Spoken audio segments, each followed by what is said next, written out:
Marcus Johnson checked his watch as he walked through the busy airport. He was running a bit late, but not too bad. His flight to Chicago would take off in 1 hour. He needed to be there for his father's 70th birthday party tomorrow. After 15 years in the Air Force, Marcus never missed his father's birthdays if he could help it. The airport was full of people rushing around.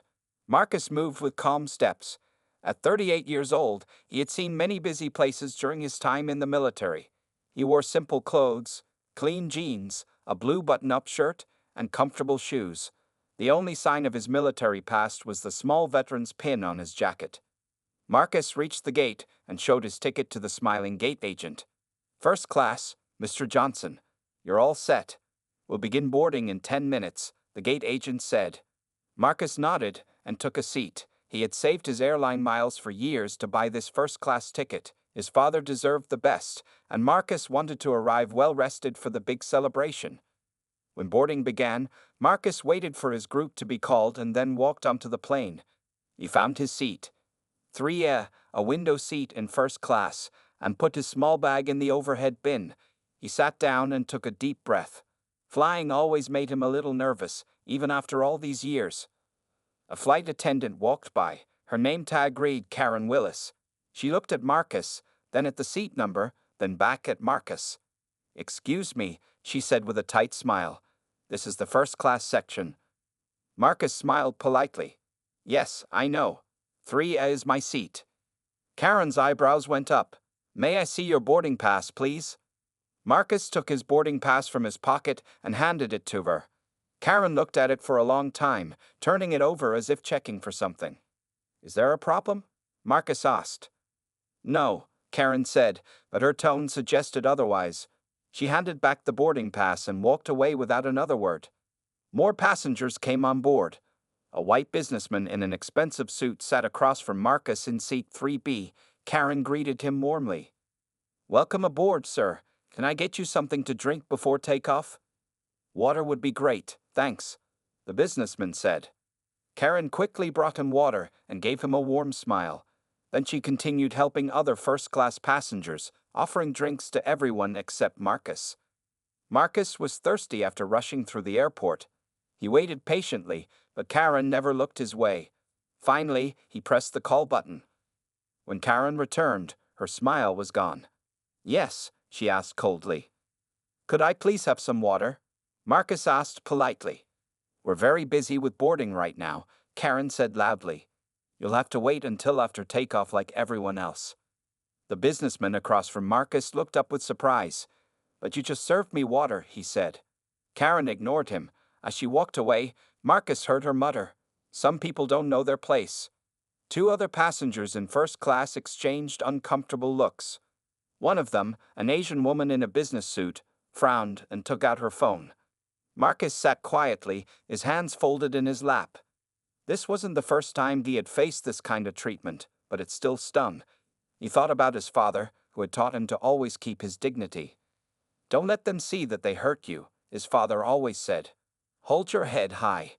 Marcus did just that, but the real trouble was only beginning. The plane was almost full now. Marcus sat quietly in his seat, still without water. He watched as Karen, the flight attendant, continued to serve other first-class passengers with big smiles and friendly words. Every time she passed his seat, she acted like he wasn't there. The businessman across from Marcus, a man named Peter Thompson, noticed what was happening. He leaned across the aisle. "Hey, you can have some of my water if you want," Peter offered, holding out his cup. "Thank you, but I'll be fine," Marcus said with a small smile. He did not want to make trouble. Karen returned to the first-class cabin. She looked at Marcus and frowned when she saw him talking to Peter. "Sir, please don't disturb the other passengers," she said loudly to Marcus. Marcus looked surprised. "I wasn't disturbing anyone. We were just talking." Peter shook his head. "He wasn't bothering me at all." Karen ignored Peter and stared at Marcus.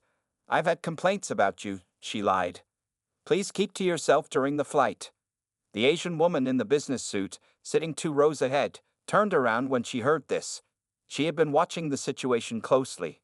Without saying anything, she held up her phone and started recording. "Excuse me," Marcus said calmly to Karen. "I've been sitting here quietly. I only asked for water. which you gave to everyone else.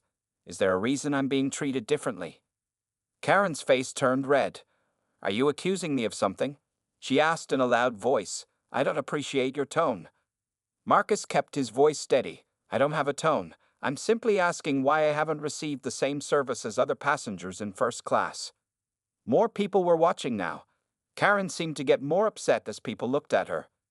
"You're being aggressive," she said, taking a step back as if Marcus was threatening her, even though he was still sitting calmly in his seat. "I don't feel safe." Marcus sighed. He knew what was happening, but he stayed calm. He had faced this before, a black man being called aggressive when he stood up for himself. "I'm not being aggressive," he said. "I'm just asking a simple question." The Asian woman spoke up. "He's right. I've been watching, and he's been treated differently from everyone else." Karen turned to the woman. "Please stay out of this. This is between me and this passenger." The way she said passenger made it clear she didn't think Marcus belonged there. Marcus showed his veteran's pin. "I served this country for 15 years. All I'm asking for is to be treated with the same respect as everyone else." Instead of answering, Karen hurried to the front of the plane. A minute later, she returned with the captain, a tall man named Captain Roberts. "What seems to be the problem here?" Captain Roberts asked, looking between Karen and Marcus. Before Marcus could speak, Karen said, "This man is being disruptive and making me feel unsafe. Several passengers have complained." "That's not true," Peter said. "No one complained. She's the one treating him unfairly." The Asian woman stood up. "I have it all on video," she said, holding up her phone. Captain Roberts looked uncomfortable. He turned to Marcus.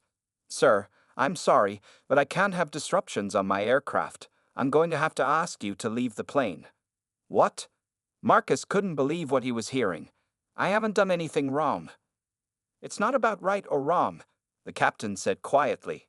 "It's about keeping peace on the flight." Two security officers appeared at the front of the plane. All eyes were on Marcus now. Some passengers looked embarrassed, others angry, but no one else spoke up. Marcus knew he had a choice.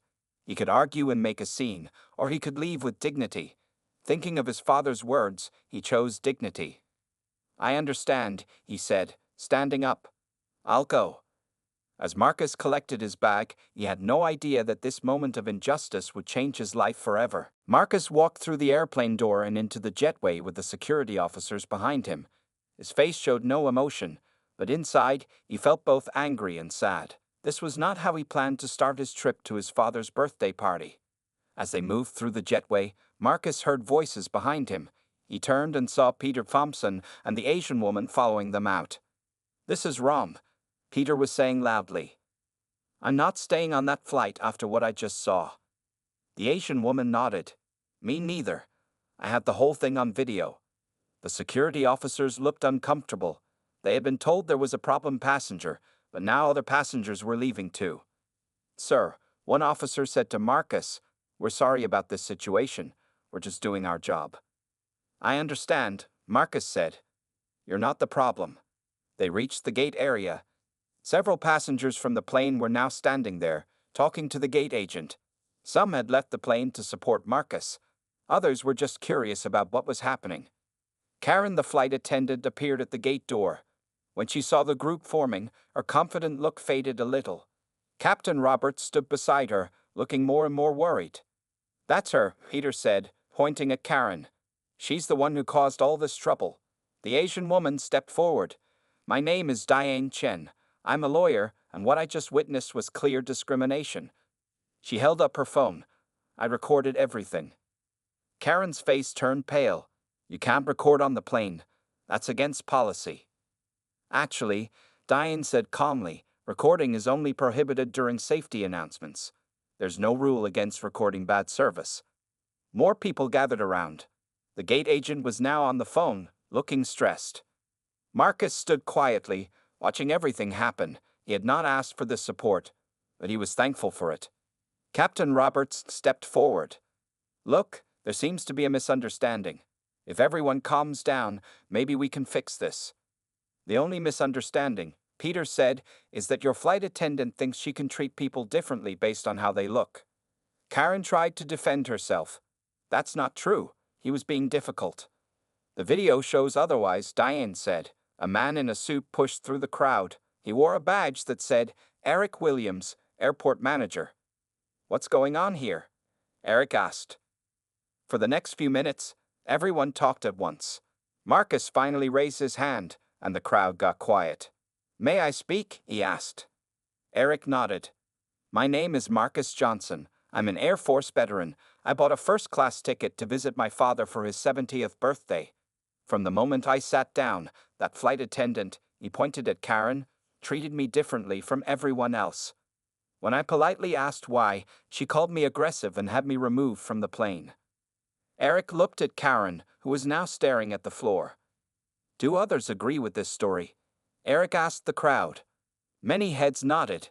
Diane held up her phone again. I have proof. Eric turned to Captain Roberts. Is there a reason this man was removed from your aircraft? Captain Roberts looked uncomfortable. I was told he was causing a disturbance. By her, Peter added, pointing at Karen. Eric turned back to Marcus. Sir, on behalf of the airport, I apologize for your experience. We can book you on the next flight, with an upgrade. Marcus shook his head. Thank you, but I don't think I want to fly with Transnational Airways again. As he said this, a tall woman in an expensive suit walked up to the group. She had been watching everything from a distance. Excuse me, she said. My name is Linda Maxwell. I'm the CEO of Maxwell Investment Group. She handed Marcus her business card. I'd like to talk with you for a few minutes, if you have time. Marcus looked at the card, confused. Why would the CEO of a big company want to talk to him? I have time, he said. This day was getting stranger by the minute. Linda Maxwell led Marcus to a quiet corner of the airport, away from the crowd.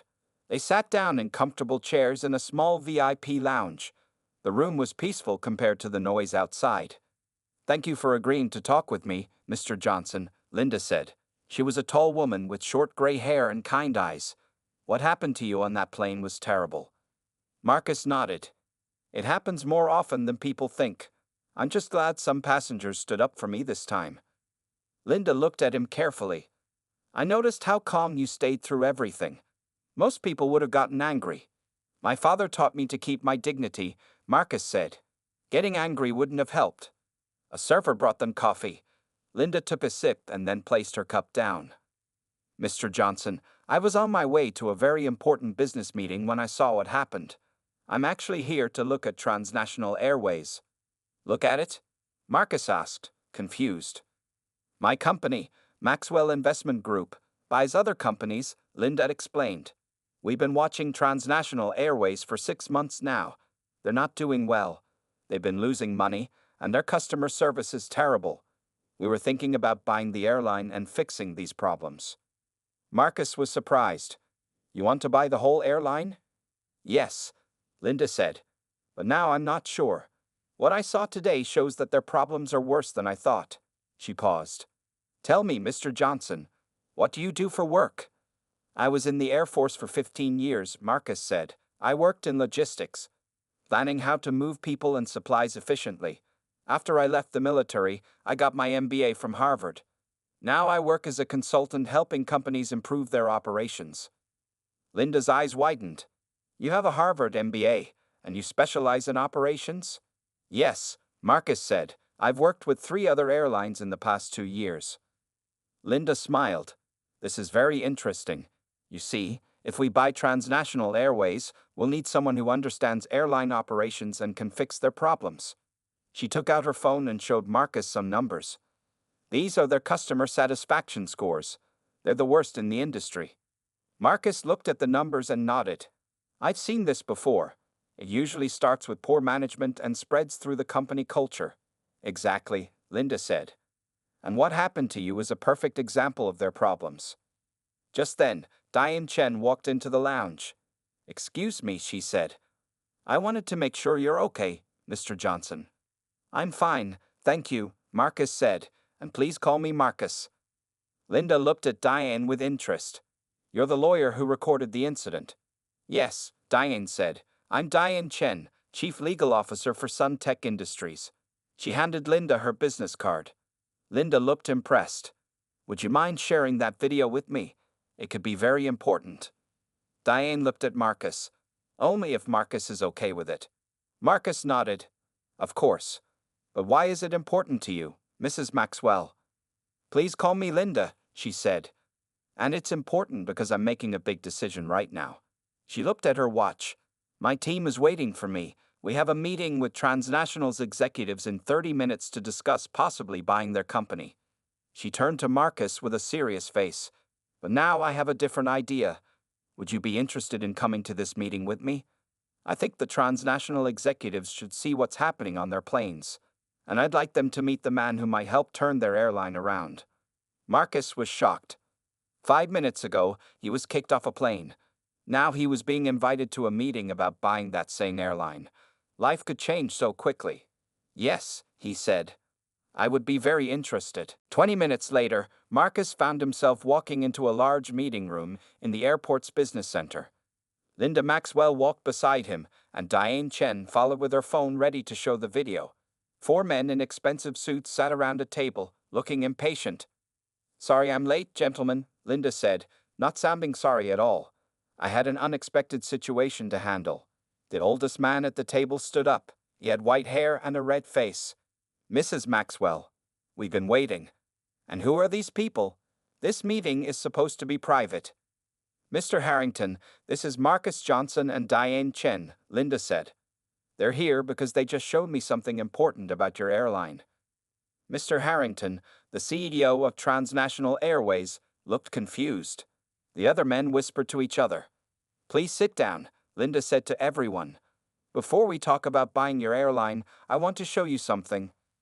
Diane connected her phone to the room's big screen. The video started playing. Everyone watched in silence as it showed Karen, the flight attendant, treating Marcus badly, lying about him, and getting him kicked off the plane. When the video ended, the room was quiet. Mr. Harrington's face was even redder than before. This happened less than an hour ago on one of your planes, Linda said. Mr. Johnson here is an Air Force veteran with a Harvard MBA who was flying to see his father. This is how your staff treated him. I don't know what to say, Mr. Harrington stuttered. This is terrible. We don't support this kind of behavior. But it happened, Linda said. And based on your customer satisfaction scores, I think it happens a lot. One of the younger executives spoke up. Mrs. Maxwell, this is just one incident. You can't judge our whole airline based on one bad employee. Marcus spoke for the first time. Actually, you can. In my experience working with airlines, what happens on the front lines reflects the company's culture, which starts at the top. The executives looked surprised that Marcus knew about airline operations. Who exactly are you? Mr. Harrington asked. As Linda said, I'm Marcus Johnson. I worked in Air Force logistics for 15 years, then got my MBA. Now I help companies improve their operations. I've worked with 3 airlines in the past 2 years. Another executive leaned forward. Wait, are you the Marcus Johnson who helped Western Airlines cut their turnaround times by 20%? Marcus nodded. Yes, that was my team's project. The executives looked at each other with new interest. Western Airlines was Transnational's biggest competitor. Linda smiled. Gentlemen, here's my new offer. Maxwell Investment Group will still buy Transnational Airways, but at 30% less than we discussed before. That's outrageous, Mr. Harrington said. I'm not finished, Linda continued. As part of the deal, Marcus Johnson will join as the new Chief Operations Officer. He'll lead the company's transformation. The room exploded with voices. The executives argued loudly with each other and with Linda. Marcus sat quietly, watching it all happen. After several minutes, Linda raised her hand for silence. Gentlemen, you have 2 choices. Accept our new offer, or we walk away. And if we walk away, this video goes public tonight. Mr. Harrington looked defeated. You're using this incident to strong-arm us. No, Linda said firmly. I'm using this incident to show you that your airline needs serious help. And Marcus is the right person to provide that help. She turned to Marcus. What do you think? Are you interested in this opportunity? Marcus thought about his father's birthday party. He would miss it now. But he could do something important here. Help change a company that needed changing. Yes, he said. I'm very interested. Linda smiled. Good. Then let's work out the details. Just like that, Marcus's life took another unexpected turn. 1 week after the airport incident, Marcus sat in a large office on the top floor of the Transnational Airways headquarters. The office used to belong to Mr. Harrington, but now it was Marcus's. A big sign on his desk said Marcus Johnson, Chief Operations Officer. The deal had gone through quickly. Maxwell Investment Group bought Transnational Airways at the lower price, and Marcus was given both his new job and a 5% ownership of the airline. In just 7 days, he had gone from a passenger kicked off a plane to an owner of that same airline. Marcus looked at his watch. It was almost time for his first company-wide meeting. He was nervous but ready. He had spent the past week looking at the airline's problems and making plans to fix them. There was a knock on the door. Linda Maxwell walked in, smiling. "Ready for the big meeting?" she asked. "As ready as I'll ever be," Marcus said. "Thank you again for this opportunity." "Don't thank me," Linda said. "You earned it. Your ideas for fixing this airline are exactly what we need." They walked together to the large meeting room. About 50 people were there, all the top managers and department heads of Transnational Airways. They looked nervous and curious about their new leaders. Marcus took a deep breath and walked to the front of the room. Everyone got quiet. "Good morning," he said. "My name is Marcus Johnson, and as you know, I'm your new Chief Operations Officer. Some of you may have seen the video of what happened to me on one of our planes last week." People shifted uncomfortably in their seats. The video had indeed gone viral online, causing a PR nightmare for the airline. "That incident was unfortunate," Marcus continued, "but it showed a bigger problem. Our airline has forgotten the most important part of our business, treating people with respect and dignity." He clicked a button, and a screen behind him lit up, showing the airline's poor customer satisfaction scores. "These numbers tell the story. We're failing our customers, but starting today, that changes." For the next 20 minutes, Marcus explained his plan. They would start a new training program for all staff focused on respect and good service. They would change the way employee performance was measured, focusing more on customer satisfaction than on speed. And they would create a new system for passengers to report problems directly to management. But the biggest change, Marcus said, starts with us in this room. Leaders set the tone for the whole company. If we don't treat each other with respect, our employees won't either. And if our employees don't feel respected, they won't respect our customers. The room was silent. Many managers looked down at their notes. "Now," Marcus said, his voice getting more serious, "there's one more thing we need to discuss. Karen Willis." Everyone knew who Karen was by now. She was the flight attendant from the video, the one who had treated Marcus badly and lied about him. "Many people have asked me if I'm going to fire her," Marcus said. "They expect me to want revenge." The room was very quiet now. Everyone waited for his answer. "But firing one person won't fix our problems," Marcus continued. "Ms. Willis is a symptom, not the cause. She's been with this airline for 12 years, and in that time, no one taught her that her behavior was wrong. No one held her accountable. That's a leadership failure." Marcus looked around the room, making eye contact with the managers. "So no, I'm not firing Karen Willis. Instead, I'm doing something much harder. I'm going to meet with her tomorrow and offer her a choice: leave the company or go through our new training program and help us build a better airline culture." There were surprised whispers around the room. This was not what anyone expected. "Because that's what we're really doing here," Marcus said. "We're not just fixing an airline, we're changing a culture, and that takes all of us working together." As Marcus finished speaking, the room broke into applause. For the first time in years, the people of Transnational Airways felt hopeful about their company's future. 3 months passed since Marcus became the Chief Operations Officer of Transnational Airways. The company was changing fast. The old sign with the airline's name had been taken down from the headquarters building. Tomorrow, they would put up a new sign with a new name: Sky Dignity Airlines. Marcus stood at his office window, looking out at the city below. His phone rang. It was his father. "Hey, Dad," Marcus answered with a smile. "Son, I just saw the news," his father said excitedly. "They're saying Maxwell Investment Group is giving you even more ownership of the airline. Is it true?" Marcus laughed. "News travels fast. Yes, it's true. Because we've been doing so well, Linda is giving me another 10% of the company.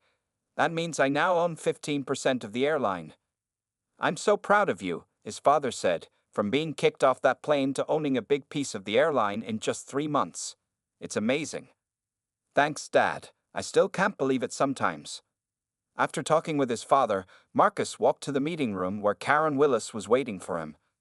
3 months ago, she had been the flight attendant who treated him badly. Today, she had a very different job. When Marcus had offered Karen the choice to leave or help change the airline, she had surprised everyone by choosing to stay. At first, many people were angry about this decision, but Marcus had a plan. Karen sat nervously at the table. You wanted to see me, Mr. Johnson? Yes, Karen. And please call me Marcus. He sat down across from her.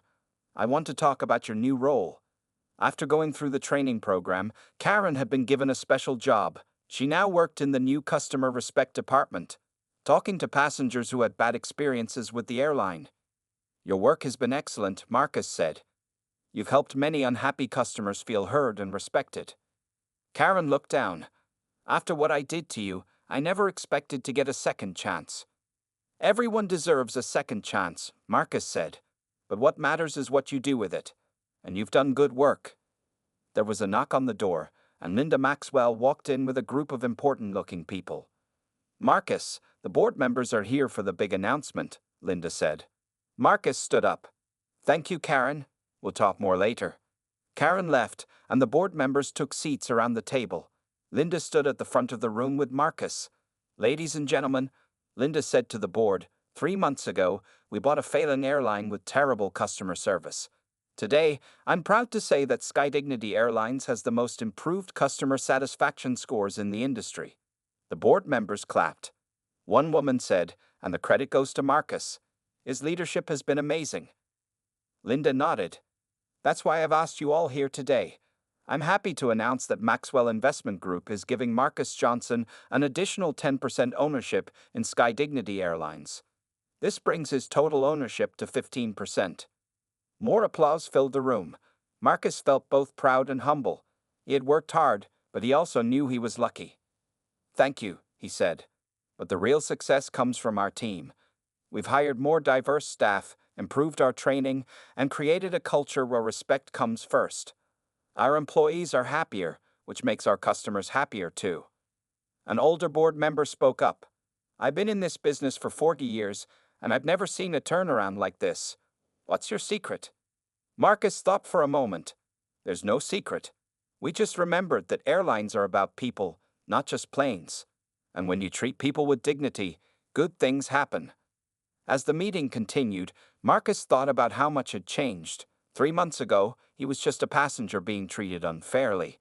Now he owned a significant part of the airline and was changing how it operated.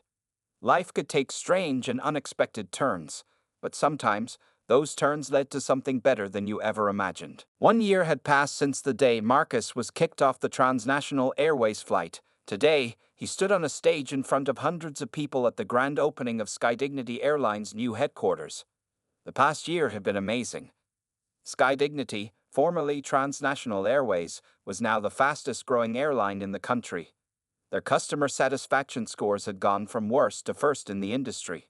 They had hired over 500 new employees and added 15 new planes to their fleet. And Marcus Johnson was no longer just the chief operations officer. 3 months ago, Linda Maxwell had made him the CEO and increased his ownership to 25%.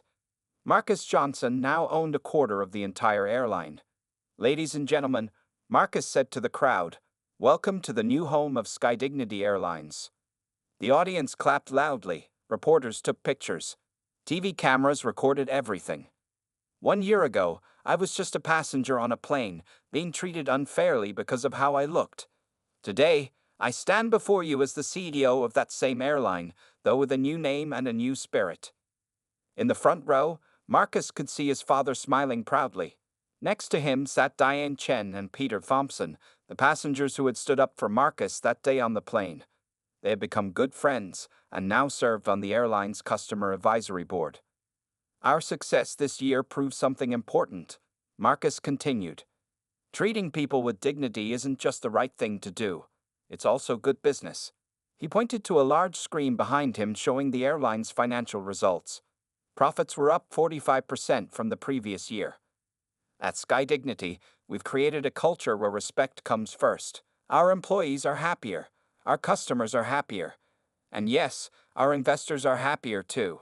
The crowd laughed and clapped again. But the journey hasn't always been easy, Marcus said, his voice getting more serious. Changing a company's culture takes time and hard work. It means having difficult conversations and making tough decisions. Marcus looked to the side of the stage, where Karen Willis stood with other employees. She now led the customer experience team, teaching other employees how to treat passengers with respect. It also means giving second chances when people are willing to learn and grow. Some of our best ideas for improvement have come from employees who once were part of the problem, but now are part of the solution. After the speech, there was a ribbon-cutting ceremony for the new building. As Marcus cut the ribbon, flashbulbs popped and people cheered. Later, at the reception, Marcus found a quiet moment with his father. "I'm so proud of you, son," his father said, putting his hand on Marcus's shoulder. "But I'm not surprised. You always turn problems into opportunities."